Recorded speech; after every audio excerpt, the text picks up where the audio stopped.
as well as media leaders for this particular crowd. May be interesting to note. In terms of the skills that people are looking towards, it's really unanimous across gender and generations in the top list, but then it starts differentiating as of the top 3 or so. On top of the list is a global perspective, need to collaborate, and better communication. These are really the 3 skills that were highlighted that our respondents asked from global leaders. And then there's some differences across the generations and gender, but we can go into these maybe a bit later, and I'll leave others to give their perspectives as well. Thanks, Martina. Carl, we're not lumping all the blame on yourself as a former Prime Minister of Sweden. Now he's former. It's because of that. But please feel liberated to comment on the fact that the government is the comes 7th out of 8 stakeholder groups in this index, and perhaps offer some thoughts on what government could do to restore trust and faith in leadership. I think what you see in these figures is a reflection of the fact that political leaders throughout the Western world, really, or throughout the world, have been or are overwhelmed by the magnitude of the challenges that they are facing. I'm not going to say that everything was simple and easy before. That was not the case. It was a complex world there as well, but it's becoming increasingly complex and increasingly challenging. There are no easy answers available.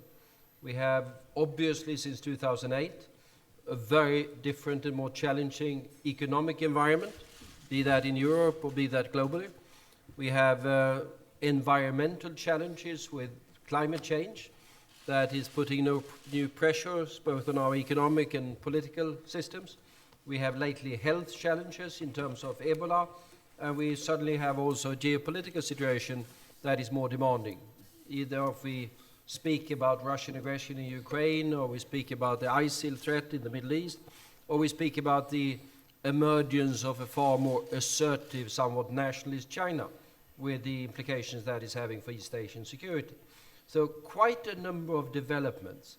And what is happening is, of course, since there are no easy, obvious answers, and sometimes public expect the political leadership to deliver the easy answers, and political leadership aren't. That is reflected in, I think, the lower level of confidence in political leadership. The way to overcome this is, of course, to find the answers. That's somewhat easier said than done, has to be said. But demands for political leadership is very high. People want political leadership. At a period of uncertainty, they're looking for leadership. So the demand is there. And then it's a question of delivering that particular leadership. And that requires, of course, grasping the magnitude of the challenges and trying to deliver the answers. And as we are in this period of mounting challenges, the multitude of mounting challenges, that is a somewhat demanding task for political leaders. I think that's the explanation for the figures that you see coming out of this particular survey. You also see it in other. I noticed that confidence in religious leaders was down. Well, in certain areas, I mean, religious leaders, if I go to Europe, in modern times, have been supposed to deliver harmony.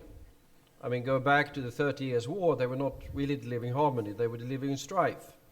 And now we see in other parts of the world, notably this part of the world, there's a perception that religious leaders are delivering more strife than harmony.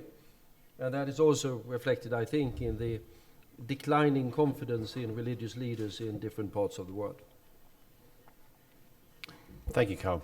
Yaza, as a local businessman and somebody who's based here in the region, perhaps you could offer some insights into the leadership index. Business, of course, ranking number 2. Maybe it's easier to be a business leader. Perhaps business leaders are doing something right. What are your thoughts?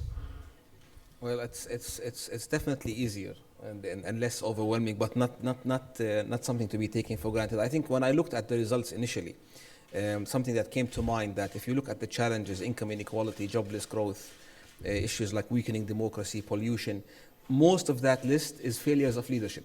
Failures of global leadership, failures of organizational leadership. So the leadership isn't just an issue we're facing in the future, it's also one of the root causes probably of a lot of these problems.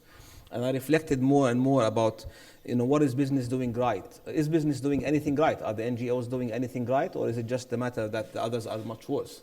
And I think there's something about expectations and delivery. The level of expectations globally is increasing from all parts of the society.